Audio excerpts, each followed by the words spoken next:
associate with Ray and Associates. We've been working on this superintendent search of the North Shore School District and have had a wonderful time meeting so many different people and listening to people's opinions about the qualities and characteristics of the next superintendent. As you're aware, the school board's most important decision is the selection of a superintendent. And the board has emphatically let us know how important this public forum is to them. So I'm glad that you're in attendance this evening, and we hope that you come away with more information about the qualities of the candidates than you've had prior to coming here. I want to thank you for joining us today to learn more about the finalists for North Shore School District Superintendent. At today's public forum, each candidate session is 45 minutes long, and we've handed out 3x5 cards for you to write your questions down on and to hand them back to Ryan and me. We will review the cards and ask candidates based on time. You represent a diversity of stakeholders, and we may categorize questions to allow for variety. Since there is limited time, we ask that you focus on general questions that do not require a detailed explanation of issues related to specific students or employees. Please fill out the impression forms on each candidate, and they will be reviewed by the school board this evening and tomorrow. We ask that you silence your cell phones at this time so that we do not interrupt the flow of questions and responses by the superintendent candidates. We appreciate your cooperation in this area.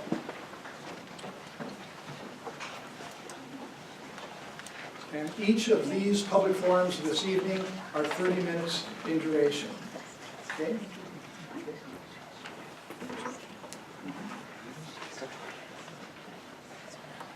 Okay, our first candidate is Dr. Quinn. Dr. Quinn, you can come on down and introduce yourself. Tell us a little bit about who you are, and then we can start into the questions. Good evening. Thanks for coming, and thank you so much for having me here this evening. My name is Linda Quinn. I'm thrilled to be in this position, also a little bit nervous, but I'll go here in a minute. I am a Washingtonian. I was born and raised in Seattle. I'm a product of the Highline School District. When I graduated from high school, I went to WSU, probably because it was the furthest away with in-state tuition. I got a degree in English, and upon graduation from WSU, I got a job teaching senior English at Puyallup High School, which was interesting. I was 22 and they were 18, and we did a lot of learning together. But it was the first job I had where I learned that if you can create a team and get them working with you, you can make great strides as a learner as well as a teacher. I went into teaching without there were no educators in my family. I had no notion about going into leadership, but I was recruited into leadership, and like I will tell my own two kids, I think it's because I said yes to a lot of opportunities. So at a fairly young age, I was recruited to get my principal's credential and became a junior high assistant principal. I did that for a couple years, and my colleague said, we have a new junior high opening, you should apply to be the principal. I go, well, I don't know if I'm ready. I applied, I got the job. So I became principal at Aylen Junior High in the Puyallup School District. I was actually the first woman principal in the Puyallup School District. We weren't very progressive first thing I did was get pregnant. Not quite the first thing, and not at school, but I did. So we did a lot of pioneering. We figured out a maternity leave process for principals. This will tell a bit of my age, but that baby is 32. After I'd been there a couple of years, I said to my husband, what would you think if I wanted to go back to the high school? He said, could you do me a favor and have another baby first, so there's two of them to keep me company while you're at all those night events. So I had our son, who is 29, and when he was 2 years old, I became principal at Puyallup High School. A wonderful experience. I did that for 10 years. with one short break. For one of those school years, I got to go to Washington, D.C. and be a special advisor to the U.S. Secretary of Education. Amazing, once-in-a-lifetime experience. During the Clinton administration, they had one principal a year who got to do that job. I felt a little bit like I was back in that high school English teacher as a 22-year-old when they would say, however, Linda, what do you think the principals in the United States would think about this? But it was a fabulous, fabulous experience. When I came back, the superintendent that I worked for at the time offered me another amazing experience. He asked me if I would be the planning principal for a new comprehensive high school in Puyallup. So I embarked on that journey and opened Emerald Ridge High School in 2000. Wonderful experience, worked with wonderful people. Ironically, or coincidentally, that school opened as the Emerald Ridge Jaguars. So I'm taking it as a bit of a sign that North Creek has chosen the Jaguars as their mascot as well. I ended my career in Puyallup in the district office, another thing that I didn't think I was going to do, but I was invited to take a position there, and it turned out that I loved that as well. I made one little detour to California. My husband is a Californian. We inherited a house there. We went down, I worked in school administration in a high school only district if you know where Grass Valley, California is. It's in Northern California in Placer County. That's where my husband grew up. I did a lot of things in that district, including open another high school, but it was it was an early college high school on a community college campus. I did curriculum, I did professional development, and I started a doctorate in a doctoral program while I was down there at the University of Washington. So I was commuting to the University of Washington.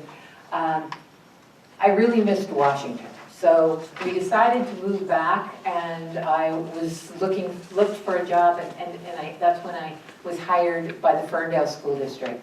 So I've been superintendent in Ferndale for the last 7 years, which has been a remarkable, wonderful journey. And part of the reason that I feel like I want to be, that this job is the next step, is that so many of the things we've experienced in Ferndale are the things on the horizon for you. We moved 6th grade to middle school. We're working to close the achievement gap. We're putting in place supports for students' social and emotional well-being. We're dealing with a growing diversity where we redrew all of our boundaries. So anyway, I think I should let you ask some questions about that. Okay, sounds great. All great questions, by the way. We're going to ask the candidates the same questions, to be fair, and we'll try to get through as many as possible in the time frame. So the first question, briefly summarize your first 30 days as North Shore's superintendent. Well, if I get this job, I will have a very detailed entry plan, but my first 30 days are going to be a lot about relationships.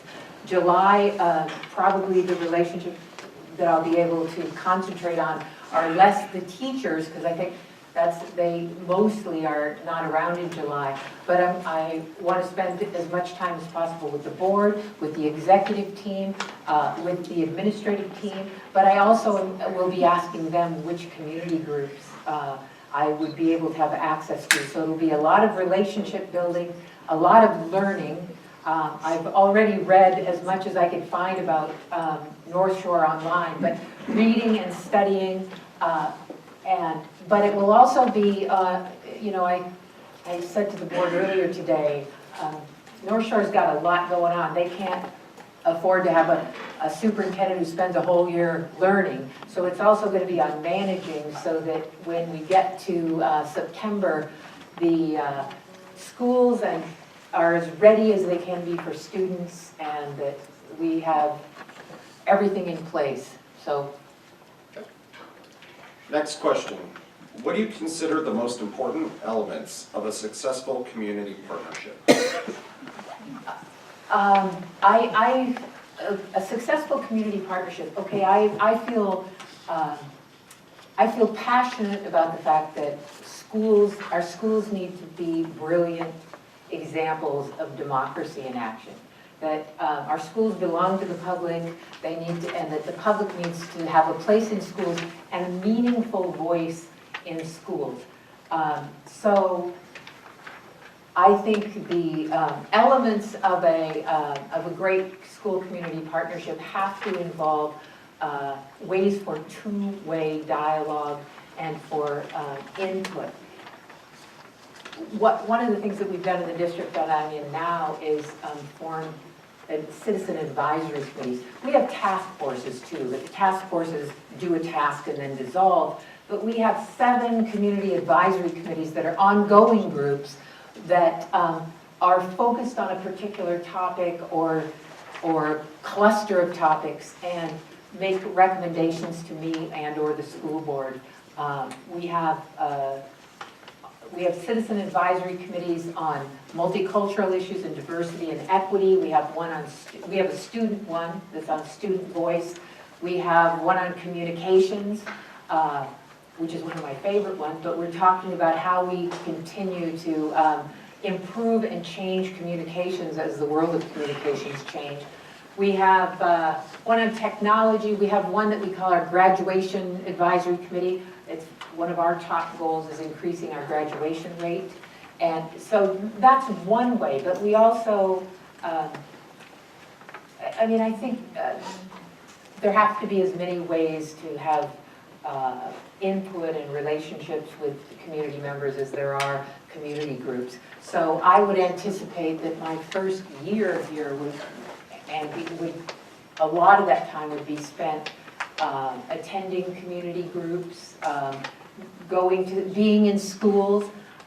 I also, it's my practice to call people up and say, do you want to have coffee? Especially if they're talking about schools in the newspaper, or I heard a guy on the radio talking about me. I called him up and said, do you want to have coffee? And I told him who I was. I said, I'm going to put him superintendent of Ferndale. He said, I know who you are. I said, I know you know who I are because I know you know who I am because you're talking about me on the radio, but we've never met.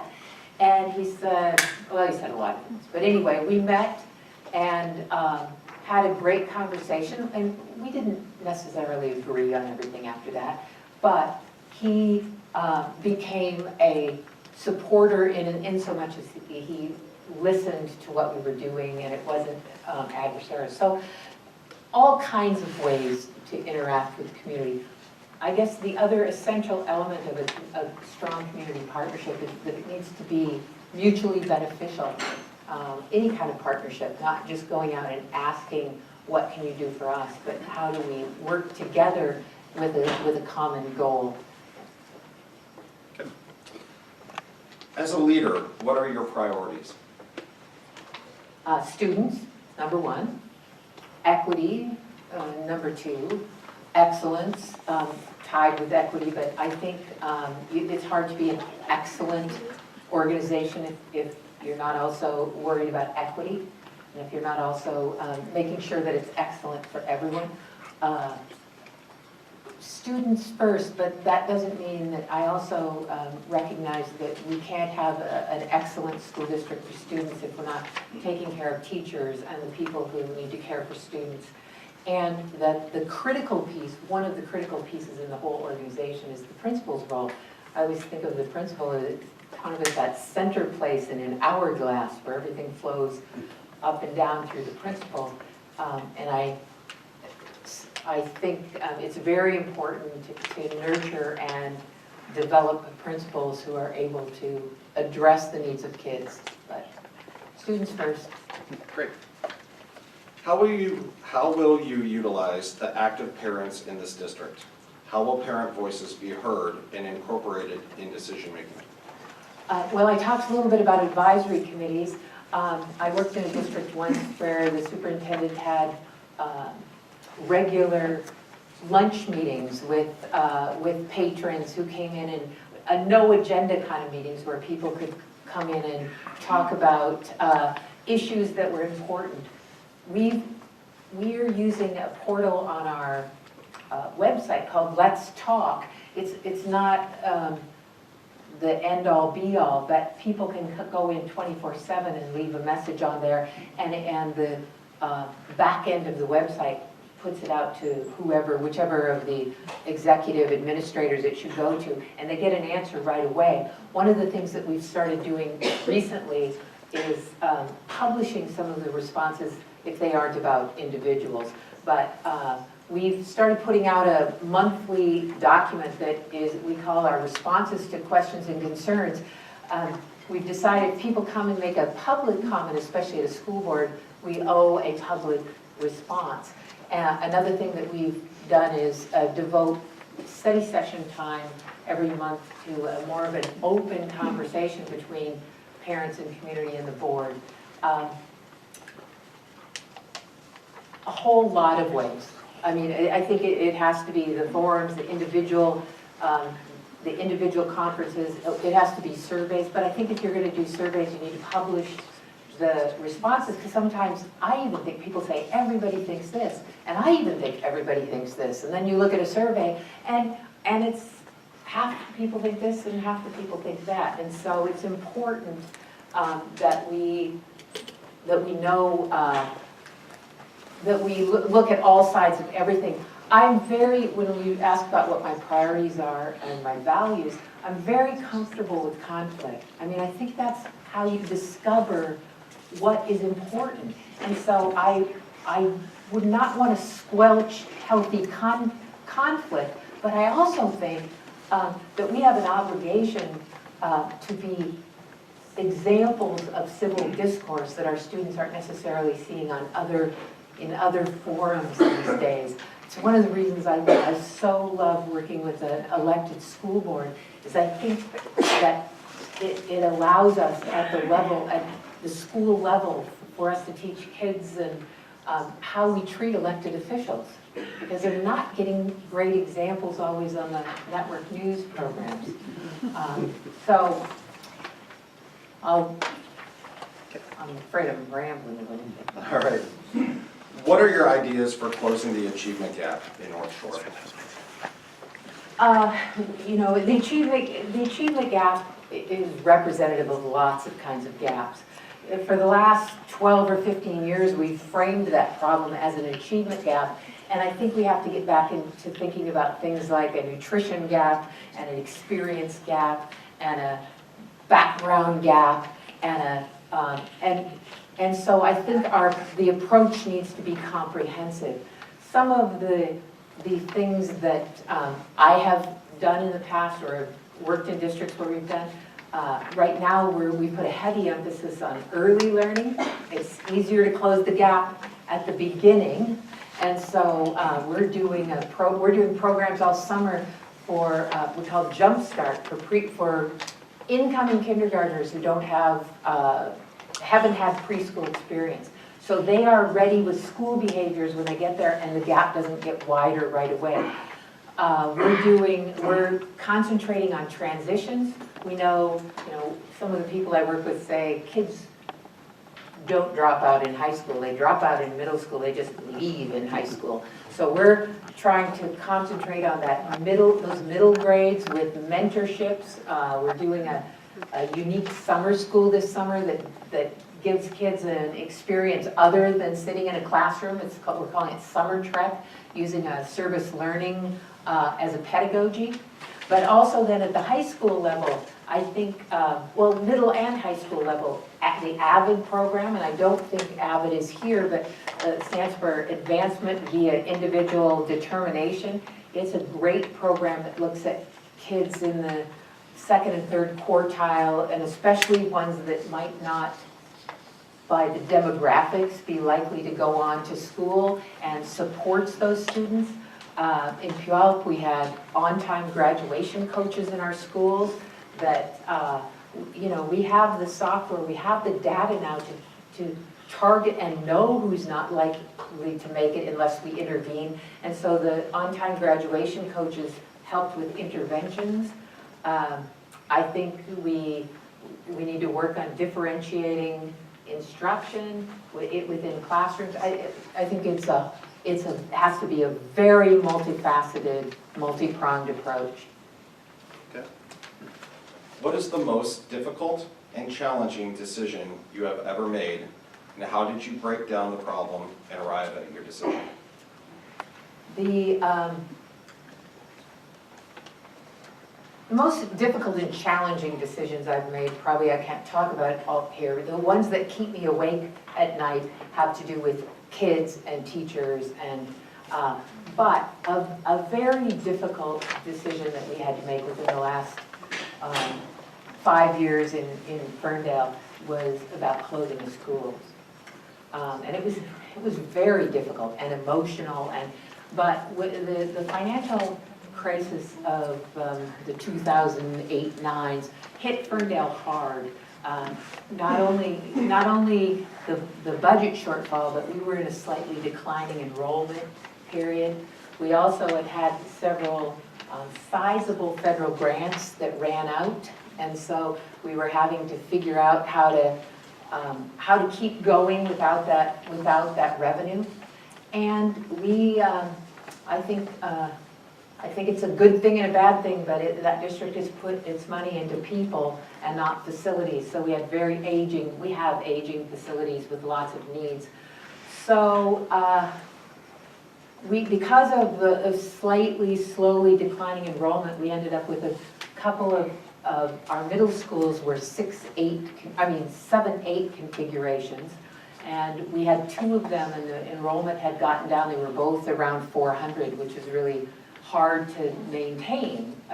So we talked about combining those 2, but what we ended up, and this was all through a community advisory committee, after doing the research, that's why we decided to move our 6th grade into the middle schools, make 3-year middle schools, which the research all suggests that having 3 years with kids is way better than 2. So moving the 6th grade, and then that took enough enrollment out of our elementary schools that we could afford to close an elementary school. And by doing that, we could save not only the overhead of running the elementary school, but also some upcoming costs that were going to be required, a new roof and a couple $1 million worth of costs that were going to happen. It was a difficult decision to get to the point of deciding to close the school, and then it was very difficult to decide which of 2 schools we were going to close, and as you can imagine, very emotional, lots of ties, I mean, really emotional. And so what we did was develop a list of criteria that we would base our decision on, and then evaluated the 2 schools in a public meeting based on the criteria and made the decision, and then started supporting people who, we had teachers who had spent 20 years, and it was a great school, but the facility was failing, and we had space in our other schools, so it was hard. And some people are still sad about that. Okay. As a parent of 2 African American students in a predominantly white community, what would you do to promote a positive and inclusive climate for all students and staff? Also, what about inclusivity of LGBT students and staff? I think all means all, and not all means some, but all means all, and actually all means each one. Sometimes it's easy to use big statistics to fold people in. So I want to lead a school district where every student is included and every student is respected. And as far as the racial diversity, and I've done a lot of work in the past. When we were in Puyallup, we dealt with some serious racial issues. In fact, serious racial issues that ended up in a court case and a settlement and 10 years of injunctive relief. And out of that whole thing came some important advances and changes in Puyallup, but I would hope that no school district has to get there that way. It was a really tough way to get to those changes. But through that process, I had the honor to actually work in the district office when we were doing cultural competence training. In fact, I led some of that work. We brought in Gary Howard in REACH training. We had a committee that worked on 21st century novels. It caused us to really look at ourselves and what we were doing to make sure we were being inclusive in every area, including the kind of curriculum that we were providing. In Ferndale, our diversity is mainly Native American students. If you know anything about Ferndale, our school district boundaries encompass a sovereign nation. And so the Lummi Nation has about 1,000 students, and they have a school, but about 60 to 70% of their students go to our school, so we work together very carefully. We have made equity and addressing that diversity a major plank in what we do. If you were to look at the strategic plan in the district I'm in now, it's based on 6 strategic commitments, and 2 of them have to do with diversity and equity because it's so important to us. I heard a term the other day that I'm going to start using instead of cultural competence, which is cultural humility, because I think that's where I think it's so much more fitting. We don't ever get competent, but that cultural humility, the idea that the way I see the world is only one of many ways, and that our students bring much to the table. So one of the major pieces has to be professional development, ongoing professional development for everybody from the superintendent to the classified staff and not on multicultural manners or that kind of thing, but on cultural humility, on the idea of honoring what everybody brings to the table and making sure that every student is included. I don't think we've talked since in any of my groups about the LGBTQ issues. It's something we're talking about in Ferndale. It's another area that I have a few battle scars, but that I believe that we need to move forward in how we're making sure that we're inclusive for every student, each student. That's good. How am I doing? You're good. We started 5 minutes late, so I'm going to give you this last 3.5 minutes to answer one more question. Okay, thanks. What are your thoughts on school safety? Since school safety, I told you that our strategic plan in Ferndale has 6 strategic commitments. It had 5 until the Sandy Hook incident. And we have, our school board has added school safety as a 6th commitment. And we have made it a huge priority. We've been working in conjunction with our first responders in the community, with the police, where I live, it's the police, the border patrol, the sheriff, and others in the community. We have trained all of our administrators on incident command control, our incident ICF, what is it? Anyway, we've had, in addition to the required trainings over the course of the last 2 years, we've had 6 simulations, active shooter simulation that brought in everybody. We had it on a non-school day, but that it brought in all of the first responders. We've had earthquake simulations, we've had lockdown drills, we've practiced reunification. Earlier this year, we took safety teams from all of our sites and schools through a 6-hour training to make sure we were on the same page with safety plans.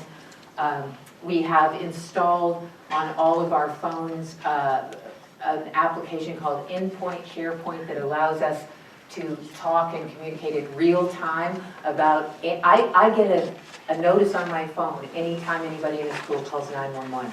Now it's a yellow alert, orange alert, or red alert. And if it's yellow alert, it usually says, bee sting, reaction, called 911, everything under control. I just know about it. But if it gets any higher, we jump into action. And so I think as the events of this weekend just reemphasize, we have to be diligent about safety and emergency preparedness planning. And Dr. Quinn, any closing statements you might have? Just that, once again, I'm honored to be here. The board asked me the other day, why would I want to leave where I am and come to North Shore? And I told them I was driving down here thinking, why would I want to leave where I am? I'm in a great place. I have a great board and there are very few school districts that would entice me to leave, but North Shore is one of them. I think this is the best job in Washington right now. And I have followed North Shore from afar. In Puyallup, you know, you were one of the benchmark districts that we used. You have so many exciting things on the horizon, many of which I've experienced. That's not to say that, I mean, I've learned from experience, and people seldom get a chance to try again on something and learn practice what you've learned the first time. So I'm honored. Thank you. I hope to see you all again.